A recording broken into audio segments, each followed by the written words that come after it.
말씀을 읽도록 하겠습니다. 로마서 3장 1절에서 8절까지 말씀입니다. 저희는 새한글 성경이라는 번역을 사용합니다. 순서지를 보시면서 저와 함께 교독하시면 되겠습니다. 그렇다면 유대아 사람들이라고 더 나을 게 뭐가 있습니까? 할례를 받는 것의 이득이 무엇입니까? 여러모로 첫째로는 유대아 사람들에게 하나님의 말씀이 맡겨졌다는 사실입니다. 그렇다면 어떻게 됩니까? 어떤 사람들이 신뢰를 저버렸다고 해봅시다. 그렇다고 그들이 신뢰를 저버린 일이 하나님의 신실하심을 무의미한 것으로 만들겠습니까? 절대로 그렇지 않습니다. 하나님은 참된 분이시지만 사람은 모두 거짓말쟁이라고 해야 합니다. 성경에 이렇게 적혀 있는 대로입니다. 주님이 말씀하실 때 주님이 의로우시다 인정받으시고 주님이 재판받으실 때 주님이 이기시도록. 그러나 우리의 불의가 하나님의 의를 드러낸다면 우리가 무슨 말을 하겠습니까? 벌을 내리시는 하나님이 불의하시다는 겁니까? 사람들 방식으로 말해 보는 것입니다. 절대로 그렇지 않습니다. 만약 그렇다면 하나님이 세상을 어떻게 심판하시겠습니까? 누군가 이렇게 말할지도 모릅니다. 하지만 나의 거짓됨 때문에 하나님의 참되심이 더 두드러져서 하나님께 영광이 돌아간다고 합시다. 그렇다면 왜 나도 여전히 죄인으로 판결을 받아야 합니까? 그러나 그렇다고 해서 악한 일을 하여 선한 일이 생기게 합시다 하고 말할 수는 없지 않겠습니까?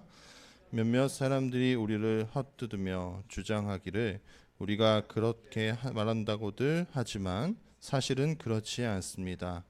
그런 사람들은 심판을 받아야 마땅합니다. 아멘. 네, 오늘은 로마서 3장 1절에서 8절까지 말씀을 가지고 하나님의 신실하심이라는 제목으로 함께 말씀을 나누려고 합니다. 사실 우리 오늘 저희는 나그네 예배자라고 부릅니다. 저희 교회를 방문해 주신 분들을 나그네 예배자라고 이렇게 부르고요. 나그네 예배자들의 방문 참여 적극적으로 기다리고 있습니다. 그래서 누구라도 한 분, 두 분 이렇게 오시면 참 저희는 기분이 좋고 신이 납니다. 물론 이제 좀 어색하신 부분들이 있을 거예요. 저희는 선교적 교회라는 교회입니다. 그러니까 기존에 있던 여러 전통 교회들과는 좀 다른 생각들을 가지고 우리의 모든 활동과 모든 어떤 가치관이 선교 중심으로 되어야겠다. 그렇게 세팅을 하자라는 마음에서 시작한 교회고요. 그래서 저희가 앞에 담았던 저희의 신앙 고백문이 있는데 거기에 보면 우리는 일상 선교사이고 하나님께 보냄을 받은 교회이고 뭐 이런 구절들이 잘 사용되어지지 않는 구절인데 하여튼 저희는 교회가 어떤 한 울타리 안에 머무르고 그냥 그 안에 있는 사람들끼리 즐거운 교회로 존재하지 말고 즉 유람선이 아니라 구조선이 돼서 세상 속에 나아가서 한 명이라도 건지려고 하는 애씀을 우리의 남은 인생에 이렇게 반영하면서 살자 하는 마음에서 시작된 교회입니다. 하나 또 기도 부탁하고 싶은 건 우리 모든 식구들 포함해서요. 우리가 5월 달부터 어린이 예배를 시작하려고 합니다. 왜냐하면 우리 안에 어린이가 있기 때문입니다. 왜냐하면 어린이 예배가 없는데 제가 어린이들을 만나서 전도를 하니까 뭘 어떻게 해야 될지 모르겠더라고요. 그냥 저는 처음에 라면 나눔을 저희가 토요일 날 하는데 그냥 뭐 나눠주지 뭐 그러다 보면 어떻게 생기겠지 뭐 이런 생각을 했었는데 그릇이 준비되어 있는데 라면을 뭐 이렇게 들고 손에 들고 이렇게 먹을 수는 없지 않습니까? 그래서 그런데 그릇을 준비해야 되겠다라는 생각들을 가지고 있습니다. 그래서 우리 어린 아이가 한 명이 있기 때문에 시작하려고 합니다. 기도해 주셨으면 좋겠고요. 네, 뭐 여러 가지로 다 부족합니다. 뭐 재정이나 인력도 없고요. 뭐 하여튼 모든 것들이 채워지도록 또 기도해 주셨으면 좋겠습니다. 자, 말씀을 나누겠습니다. 제가 한 가지의 질문으로 시작하겠습니다.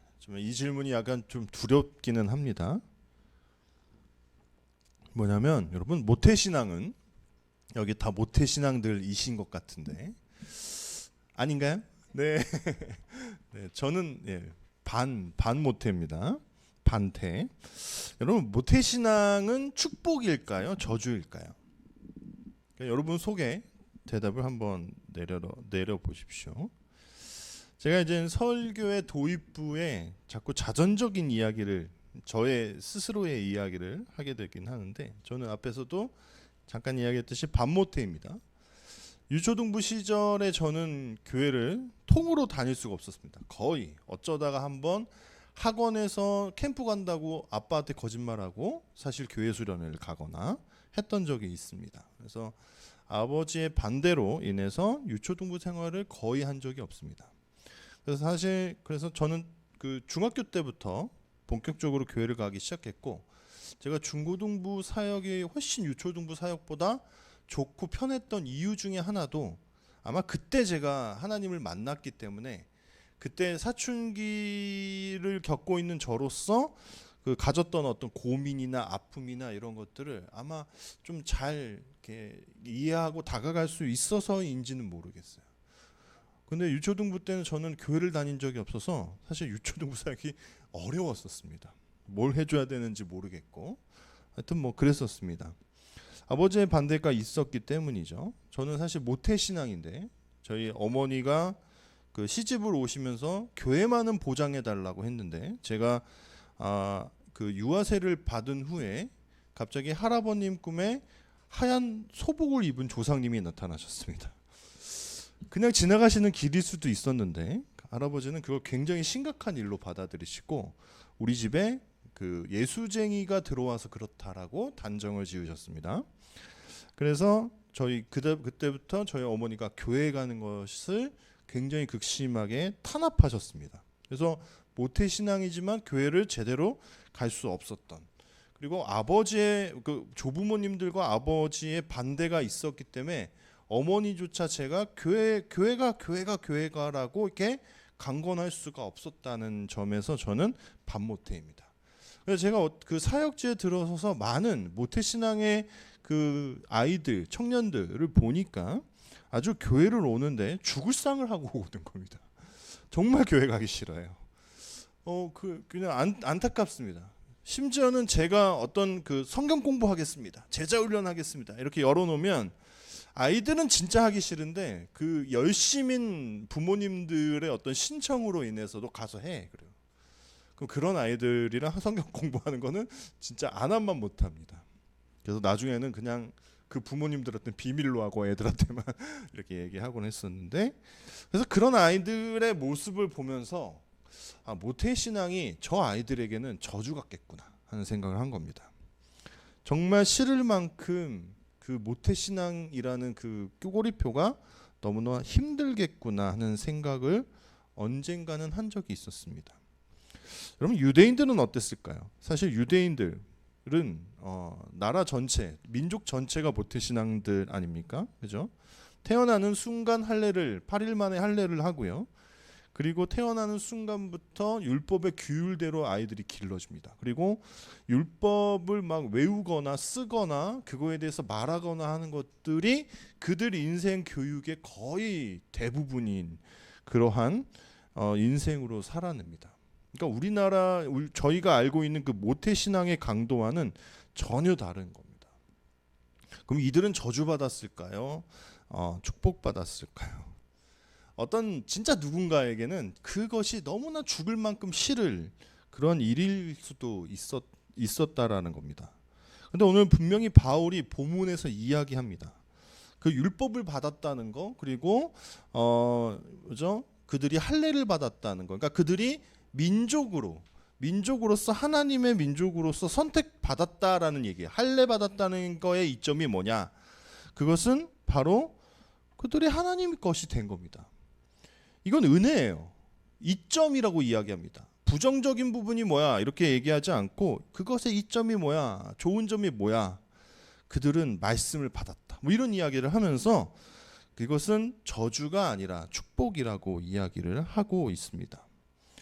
이점이 뭡니까? 바로 율법, 하나님의 말씀이 그들에게 맡겨졌다는 겁니다. 그들이 태어나면서부터 자신의 선택이 아닌 하나님과 이스라엘의 계약 관계 안에서 자동으로 유대교 사람이 됩니다. 그들은 모르고 싶어도 말씀을 알고요, 배우고요, 가르쳐 침을 받게 됩니다.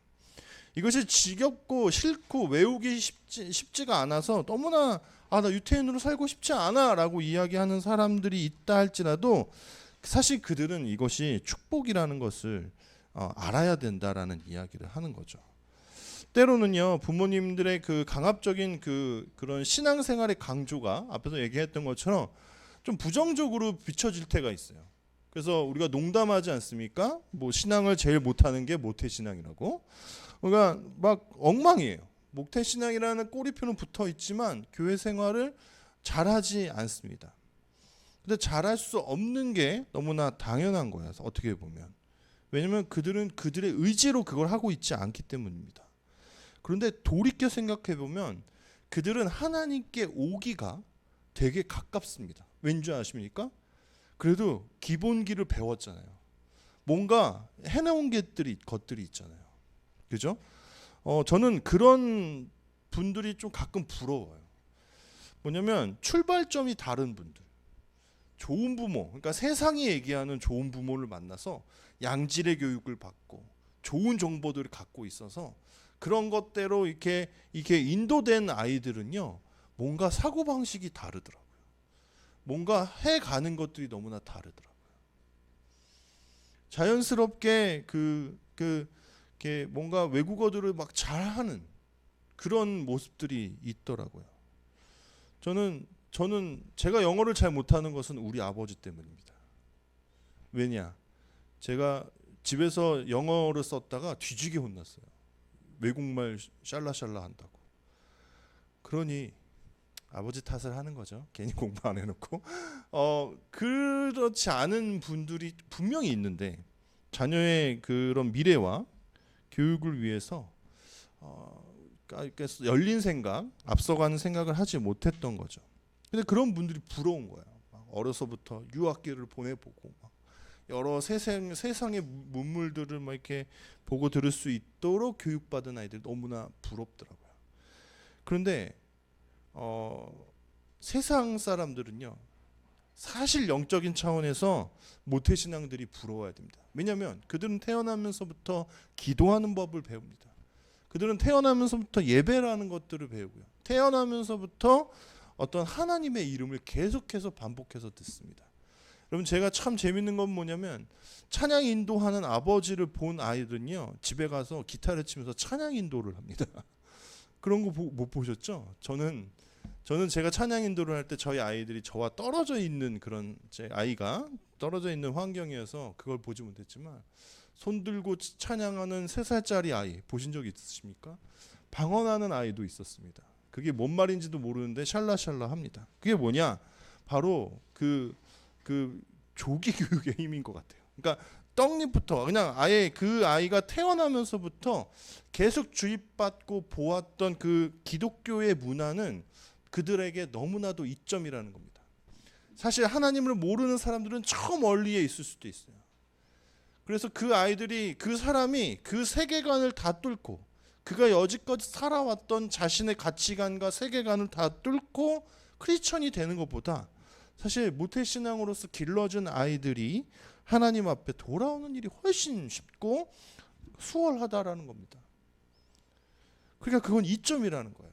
그러니까 모태신앙들은 내가 저주받았다라고 생각해서는 안 되고, 유대인들은 괜히 목매어져서 나는 맨날 하나님 앞에 율법으로 교육받아야 했고 억압받아야 되고 내가 맨날 이 규율 지키면서 살아야 되는 게 너무 지겹다라고 생각할 게 아니라, 사실은 그들은 모태신앙이든 유대인이든 그들은 모두 나는 지금 내가 방황하고 있지만, 나는 하나님을 안 믿는 듯 보이지만 하나님께 굉장히 가까이에 있다. 그것은 우리의 은혜이고 축복이다, 복이다라는 사실을 잊지 않아야 한다라는 겁니다. 그렇다면 유태인들과 모태신앙들이 믿음을 가지는 것이요, 그들의 전통 때문입니까? 율법이나 어떤 그들의 규율 때문입니까? 저는 내가 이렇게 어떤 이런 문화에서 태어났으니까 내가 하나님을 알게 됐구나. 이것은 1차적이라고 생각합니다. 물론 그것이 그 배경이 제가 그 배경이 너무 중요하고 그 자산이 너무 중요하다고 앞에서 신나게 떠들었지만 그거는 아무것도 아닐 수도 있습니다.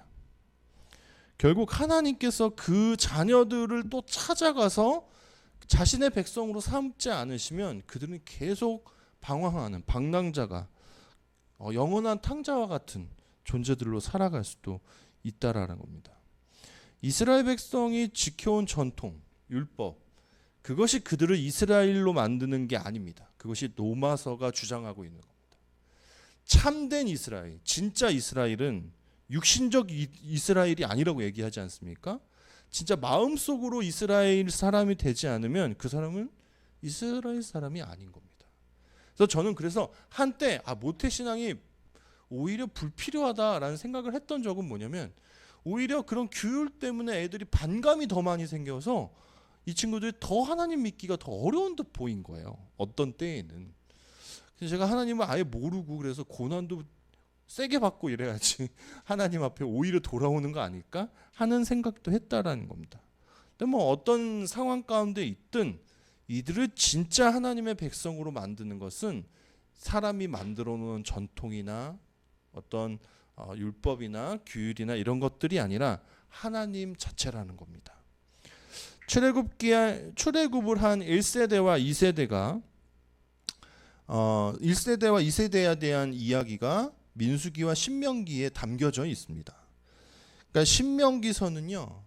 신명기서는 읽다 보면 왜 또 했던 얘기를 또 하는 것 같지? 왜 십계명 여기 또 나오지? 출애굽기 20장에 분명히 있는데 신명기 5장에 또 나오네. 하고 저는 두 개 다 외워야 돼요. 근데 좀 틀려요, 또 두 개. 그게 막 신대원이나 이런데 시험에 나오면요, 거기서 틀려요. 여기는 어디 본문입니까?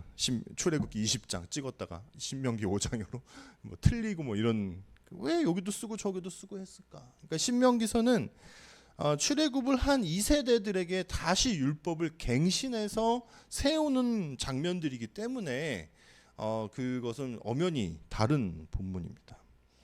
앞에 이야기했듯이 1세대가 열심히 출애굽을 해갖고 하나님의 뜻을 따라 이렇게 잘 가야 했는데 그걸 못하고 그 이상한 보고, 그렇죠? 약속의 땅을 보고 와가지고 우리는 못 들어갑니다. 이렇게 바보들처럼, 찌질이들처럼 전전긍긍했던 그런 모습 때문에 그들은 40년 동안 광야에서 방황하는 그런 벌을 사실 받게 되죠. 이 40년 동안, 정확히는 38년입니다. 38년 동안 방황을 한 이야기가 민수기에 담겨져 있습니다. 민수, 그러니까 백성의 수를 셌다 이런 뜻이죠. 영어 제목은 넘버스입니다. 이것은 헬라어 성경의 전통으로 온 겁니다. 왜냐하면 두 번의 큰 인구조사가 있거든요. 그래서 그 민수기 안에서 인구조사가 왜 일어나냐, 이 백성이 그 어려운 엄청난 고난을 겪잖아요. 하나님 앞에 계속 대들어서 죽고 저주받고 계속 저주받는데 이 수가요 거의 변화가 없어요. 그걸 보여주기 위한 인구조사가 두 번 일어나요. 어떤 지파는 거의 잔멸되다시피 없어지거든요. 수가 확 주는데 그래도 전체적인 그 이스라엘 백성의 인구수는 거의 줄지 않아요. 그걸 보여주는 게 이제 민수기죠. 그런데 사실은 그거는 핵심 내용이 아닙니다. 히브리어 성경의 전통에서는 민수기를 뭐라고 부르냐? 광야에서라고 부릅니다. 그러니까 그들이 광야에서 도대체 어떻게 하나님 앞에 있었는지에 대해서 기술한 책이다라는 거예요. 저는 사실 개인적으로는 히브리어 성경의 전통이 더 좋다고 생각합니다. 광야에서 그들은요 하나님을요 계속 배반하고 방황하고 계속 하나님 앞에 부정적인 모습들을 보여주는 그런 길들을 선택했습니다. 여러분 2세대, 그러니까 출애굽한 2세대는 거기에 광야에 있었을까요, 없었을까요? 있었겠죠. 거기서 태어났을 겁니다. 그렇잖아요. 출애굽 2세대들아 나타나라 이렇게 해서 나타날 수는 없으니까.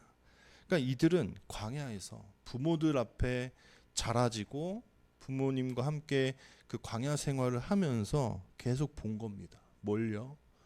그 아비 세대들이 어떻게 하나님께 대들고 죽고 막 땅이 꺼져서 가라앉고 불뱀에 물리고 막 무리의 끝이 하나님이 내리시는 불로 막 불살라지고 하는 것들을 다 본 겁니다. 근데 아주 지긋지긋하게도 자기의 어미 할머니 아니 조부모 세대들은요 그렇게 하나님 앞에 계속 혼이 나면서도 지속적으로 자꾸 하나님의 말씀과는 전혀 다른 길을 가려고 하는 그런 모습들을 보여주었다라는 거예요. 그러니까 이들이 뭘 배웠겠습니까? 반면교사가 돼서 우리 아버지들처럼 우리 어머니들처럼 우리의 조부모님처럼 나는 그러지 말아야지라고 하면 참 좋은데 신기한 것은 인간은요 그 부모 세대가 했던 것들을 똑같이 하는 경우들이 꽤나 많다라는 겁니다. 왜냐하면 그걸 보고 배웠기 때문에 그래요. 그래서 하나님은요 신명기서에서 그들을 다시 가르치시고 다시 그들과 약속을 맺으셔야 될 필요가 있었던 겁니다. 그러니까 지금 아비 세대들은요 자기 자녀들을 교육하는 거에 있어서 잘한 게 아무것도 없는 거예요. 되게 부정적인 모습들만 많이 보인 거예요. 저는 저희 아이에게 뭐 특별히 막 그 신앙 교육을 막 시키고 있지 않습니다. 그런 선택을 하면서도 저는 한켠에서는 계속 걱정입니다. 내가 잘못하고 있는 건 아닐까? 말씀으로 더 좀 가르쳐야 되나? 암송 구절 시켜야 되나? 뭐 이런 고민들이 있다라는 거예요. 그러니까 제가 잘한 건지 못한 건지는 당장은 드러나지 않을 수 있어요. 근데 여기다가 제가 어떤 실수들을 반복하거나 이러면요, 아이들은 그 부정적인 요소들을 굉장히 빨리 습득을 하게 될 수 있습니다. 신앙에 있어서는 너무나 명확하죠. 아이들이 주일 성수를 못하는 이유가 있더라는 거예요. 어떤 교회에서는 그 주일 예배에 대한 좀 자유롭게 이렇게 풀어놓는 그런 정책을 선택했는데, 그러면서 부모 세대들한테 담임 목사님께서 여러 번 강조했습니다. 여행을 가더라도 주일날 어쩔 수 없이 몇 박 며칠 가고 싶은데 기독교인들은 잘 못 가잖아요, 여행을. 그래서 한 주일 정도는 뭐 빠져도 괜찮다라고 하는데, 다만 아침에 제발 한 번이라도, 그러니까 잠깐이라도 말씀을 보고 잠깐 나누고 기도하는 그러한 선택을 꼭 하셔라. 그래야지 이 아이들한테 교육이 주일 성수에 대한 개념이 잘 심어질 수 있다. 이렇게 강조하셨었거든요. 그런데 말을 잘 안 들으셨습니다. 그래서 그런 정책을 오랫동안 사용했던 그 교회는 주일 예배의 이 편차가 너무나 심했어요. 시험 기간이면요 잔멸합니다. 고난 주간이구나. 이때가 고난 주간이에요. 다른 고난 주간이 아니라 시험 기간이면 그렇게 안 나옵니다. 그냥 이미 그 아이들의 가치관 속에는 신앙생활보다 공부를 하는 것, 학원을 가고 성적을 내는 것이 더 중요하다라는 가치관이 이미 심어져 있는 겁니다. 자녀 세대들은요, 사실 부모 세대만 따라가서는 그분들의 신앙의 반의 반도 못 따라갑니다. 그들은 더 하나님께 강력하게 길러줘야 됩니다. 그러니까 그들이 부모 밑에 있었다면 그들은 아무것도 아닌 아이들이 될 가능성이 커요. 실질적으로도 모태신앙들이 정말 결정적으로 하나님을 믿고 돌아오는 계기들이 있어야지 그들이 신앙인이 되지, 그냥 계속 반복적으로 부모님들이 강권하고 시키는 것만 해서는 안 됐다라는 거예요. 간혹 진짜 망나니 같은 인간인데 신학교에 옵니다. 막 껄렁껄렁하고요. 제 단어가 좀 세지만 진짜 망나니 같아요. 쟤는 왜 왔을까? 뭐 제 안에도 뭐 그렇게 선한 게 없겠지만 쟤는 진짜 선한 게 없어 보입니다. 껄렁껄렁하고 막 이상한 냄새도 이렇게 나고. 그때는 그런 게 규율이잖아요. 왜 왔을까? 근데 딱 군대를 기점으로 그 아이들이 계속 존재하냐 안 존재하냐가 걸러집니다. 사라지더라고요. 그러니까 부모님의 강건 때문에 와서 신학교에 왔지만 결국은 내 길이 절대 아니니까 학교를 포기하고 가는 겁니다. 그런데 어떤 이들은 결정적으로 1학년 뭐 2학기 때라든가 하나님을 만나게 되더라고요. 그래서 제 친구 중에는 그런 이름을 가진 친구들이 많습니다. 모세, 이사야. 그냥 얘네 이름은요, 목사를 안 하고는 견딜 수 없는 이름이에요. 그렇잖아요. 요한. 그런데 프로게이머. 이상하잖아요. 그죠? 사실은 이상해요. 근데 그런 친구들 많습니다. 그래서 모세를 부르면 몇 명 돌아봅니다. 근데 그 아이들도 그들이 아무리 모세이고 이사야이고 뭐 요한이고 마태이고 해도 그들이 직접적으로 하나님을 경험하고 하나님을 만나지 않으면 그들은 하나님의 백성이 아닐 수 있다라는 겁니다. 그러니까 이스라엘을 이스라엘 되게 한 것은 뭐냐? 규율과 전통이 아니라 하나님이라는 겁니다. 하나님의, 오늘의 그 워딩으로는 하나님의 신실하심이 그들 이스라엘을 어떻게 해요? 이스라엘 될 수 있게 하셨다라는 겁니다. 부모 세대는 계속 실패하고 선한 영향력들을 못 보여주고 있는 그때에 하나님은 또 그 전 세대들이 잘못했어도 배반하고 하나님을 떠나고 저주받아서 뭐 심판받았다 할지라도 또 다시 다음 세대에게 찾아가서 또 그들을 만나고 그들을 하나님 백성 삼으셔서 또 그 역사를 이끌어 오셨기 때문에 이스라엘은 이스라엘 될 수 있었다는 겁니다. 한국 교회의 잘한 것으로 인해서 뭐 지금 이렇게 존재하는 듯 보이지만 앞선 세대들이 잘하지만은 않았습니다. 그리고 못하고 있는 부분이 훨씬 많습니다. 공보다 과가 너무나 큽니다. 그럼에도 불구하고 한국 교회를 계속 지키시고 존재하고 하게 하시고 붙들고 계신 것은 하나님이라는 사실을 우리는 잊지 말아야 됩니다. 저를 한번 따라해 보실까요? 우리 순서지에 있는 말인데 누구나 불신의 시간을 산다. 따라하시는 겁니다. 하지만 하나님은 배반하는 날 아침에도 만나를 내리신다. 제가 좋은 교수님을 만나서 민수기서를 열심히 공부하던 때에 제 마음속에 문득 든 생각입니다. 불신의 순간만 산 것처럼 보이는 민수기서의 역사를 보니까 하나님은 그날 아침에도, 그러니까 그 백성이 하나님을 향해서 반기를 들고 내가 이 진영을 돌려서 다시 이집트로 돌아가서 종이 되겠습니다라고 이야기하는 그런 불신의 시간을 사는 그 순간조차 하나님은 그 백성들을 위해서 만나를 내리셨다는 사실입니다. 그러니까 그 사람들이 신실해서가 아니라 하나님께서 여전히 신실하게 매일매일 만나를 내리시고 은혜를 내리셨기에 우리는, 그리고 이스라엘 백성은 존재할 수 있었다라는 겁니다. 하나님은 주권적이고 신실하신 손길로 그리고 그 성품으로 우리를 인도하시는 분입니다. 그것을 믿고 가는 사람들에게는요, 다음과 같은 은혜가 있다고 합니다. 시편 37편 23절에서 25절 말씀을 우리 천천히 함께 읽어보겠습니다. 이건 개역 개정입니다. 시작. 여호와께서 사람의 걸음을 정하시고 그의 길을 기뻐하시나니 그는 넘어지나 아주 엎드러지지 아니함은 여호와께서 그의 손으로 붙드심이로다. 내가 어려서부터 늙기까지 의인이 버림을 당하거나 그의 자손이 거식함을 보지 못하였도다. 아멘. 부자가 될 수 없을지는 모르지만 걸식함, 그러나 밥을 거르는 일을 본 적이 없다고 이야기를 합니다. 제 인생이 그랬습니다. 쌀이 떨어지면 쌀이 배달된 적이 있습니다. 등록금이 없을 때 누군가가 등록금을 주겠다고 연락을 하셨습니다. 그러니까 저는 이걸 경험하면서 산 사람입니다. 넘어졌던 적도 있지만 아주 자빠지진 않았답니다. 아주 엎드러지진 않았답니다. 왜요? 여호와께서 그의 손으로 붙드셨다고 합니다. 저는 23절이 요즘에 가장 마음속에 깊이 다가옵니다. 왜냐하면 사람의 걸음을 정하시고 이 부분 때문입니다.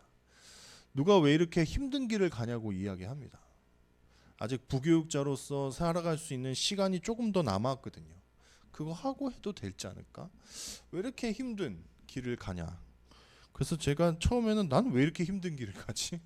맨날 이렇게 막 뭐 사다가 막 날라야 되고, 우리 여기 오신 분들이 있지만 여기 가고 막 다 들어다가 제가 당근에서 뭐 얘기를 손님들 올 때마다 하는데, 저 쇼파 막 저 들어가지도 않는 거 막 넣어가지고 데리고 오고 이렇게 꾸며가고 있는 거거든요. 그런 걸 할 때마다 저는 속으로 그럽니다. 진짜 열심히 산다. 왜 그럴까? 막 그런 얘기를 막 하거든요. 근데 저도 막 한숨이 나올 때도 있습니다. 어떻게, 저도 사실 전도하는 거 싫어해요. 제가 되게 이고 사람들한테 잘 친해지지만 동시에 제 안에도 아이가 있잖아요. 아이의 성향이 있기 때문에 거절당하고 뭔가 누군가를 이렇게 하는 게 너무 어렵습니다. 그래서 저는 아직도 불신을 갖고 있습니다. 전도가 될까? 전도가 될까? 이런 생각을 합니다. 근데요, 그래서 사람들이 왜 이렇게 힘든 길을 가냐고. 근데 어느 순간 깨달았습니다. 제가 좋아서 한 것처럼 보이지만 하나님이 저의 마음을 트셨거든요. 성교적 교회를 만나게 하셨고 거기에 제가 가슴 떨리게 만드셨습니다. 저는 가만히 교회, 그러니까 기성 교회에 있으려고 했어요. 거기서 저는 말씀 양육을 열심히 하려고 했고, 말씀 양육을 하다가 안 되면 신학적인 어떤 커리큘럼들을 만들어서 이게 하는 것들을 즐거워했고 사모했던 사람입니다. 시키지도 않아도 막 모르는 사람들이랑 함께 성경을 본 적도 있고, 그런 스터디 모임에도 열심히 다니는 사람이었습니다. 근데 그랬던 사람이 그런 거는 하나도 할 수 없는 개척교회를 했습니다. 왜냐? 하나님께서 그 길을 정하셨기 때문입니다. 그리고 하나님께서 그 길을 기뻐하신다니까 뭐 변명의 여지가 없는 겁니다. 하고 있는 거예요. 그러면서 또 하나님께서는 저희 교회가 넘어질 듯 보이지만 넘어지지 않고 계속 또 그의 손으로 붙들어 가시는 것들을 보고 있습니다. 뭐 자꾸 또 뭘 갖고 오세요. 어제도 우리 청년이 한 명 놀러 오면서 뭐를 낑낑낑 끌고 오더라고요. 뭐야? 필요하실 것 같아서요. 그래서 음료수를 주문해서 오늘 드시고 가십시오. 또 갖고 오고. 라면이 남았는데 필요하면 보낼게요 해갖고 또 보내주시고요. 우리가 어떤 우리의 부모님 때문에 이곳에 있지 않고 어떤 목사님 때문에 이 자리에 있지 않습니다. 그분들이 잠깐 우리를 영향을 주고 우리를 자극했고 우리를 하나님을 만날 수 있는 도구로서 사용되신 분들일 수는 있지만 사실은 진짜로 우리를 이끌고 지키시고 보호하고 그 길을 이끌어 가시는 분은 하나님의 신실함이다라는 것을 우리는 잊지 않아야 된다는 것입니다. 이스라엘 백성 그리고 혹은 모태신앙들의 진짜 장점은 무엇입니까? 그들은 하나님의 신실하심 그 그늘 가운데 있었습니다. 그들이 깨닫지 못해서 아직 그들이 하나님을 못 만날 수도 있지만 하나님은 그들이 하나님 백성이기 때문에 그 아비, 어미, 조부모의 신앙으로 하나님께 드려진 사람들이기 때문에 계속 그들을 붙들고 지키시고 보호하면서 계속 이끌어가고 계셨다는 사실입니다. 저와 여러분은 하나님께 낙인 찍힌 사람들입니다. 그래서 어떤 길을 가도 하나님의 길이 아니면 갈 수 없습니다. 때로는 그 길이 힘들고 지치고 어려워 보여도 그 길은요 하나님께서 기뻐하시는 길이며 그리고 하나님이 손으로 붙으시는 길이라는 사실을 잊지 않으셨으면 좋겠습니다. 그리고 하나님의 신실하심은 절대로 그 길을 가는 사람들을 버리시거나 그리고 걸식하는 것을 보는 그런 일은 없다라는 사실 또한 잊지 않으셨으면 좋겠습니다. 하나님의 신실하심을 강력하게 믿고 의지하고 붙드시고 마음에 새기시는 저와 여러분이 되기를 간절히 소원합니다. 기도하겠습니다. 우리가 하나님의 그 신실하심에 하나님의 뜻에 손을 드는 발에 신을 벗는 사람이었으면 좋겠습니다. 예수님 내가 발에 신을 벗었습니다. 이제 내게 주신 땅에 서겠습니다. 하늘에 이룬 주님 뜻을 마음에 먹고 역사 속에 마중물로 흐르겠음. 우리 다시 한번 예수님 내가 발에 신을 벗었습니다. 이제 내게 주신 땅에 서겠습니다. 하늘에 이룬 주님 뜻을 마음에 먹고 역사 속에 마중물로 흐르겠습니다. 예수님 내가 나의 손을 들었습니다.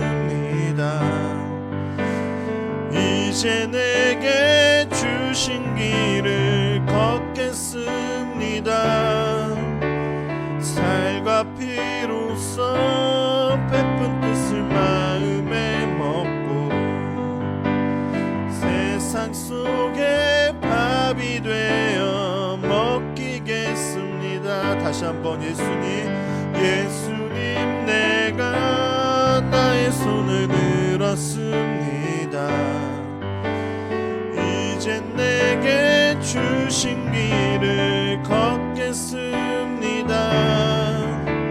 살과 피로써 베푼 뜻을 마음에 먹고 세상 속에 밥이 되어 먹히겠습니다. 세상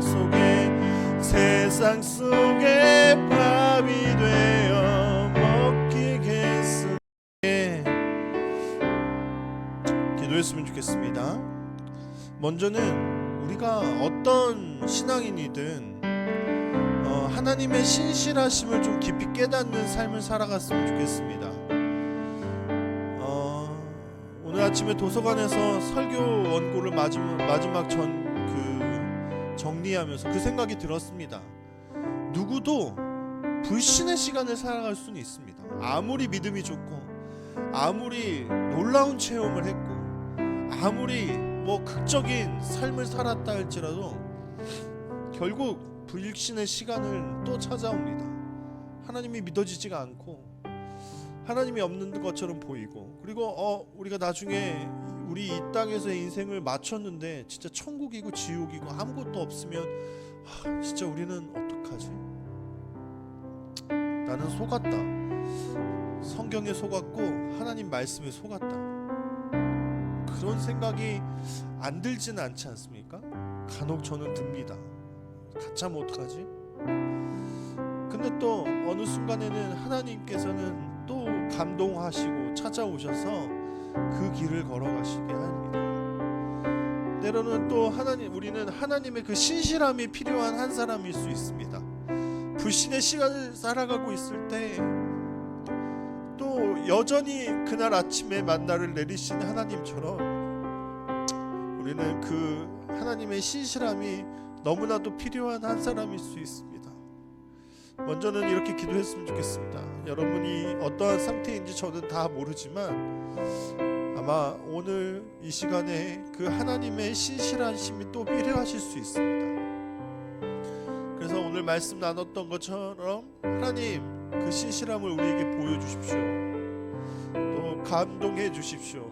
그래서 우리가 그 신실하심을 깨닫고 또 내일을 우리의 삶을 살아갈 수 있게 해달라고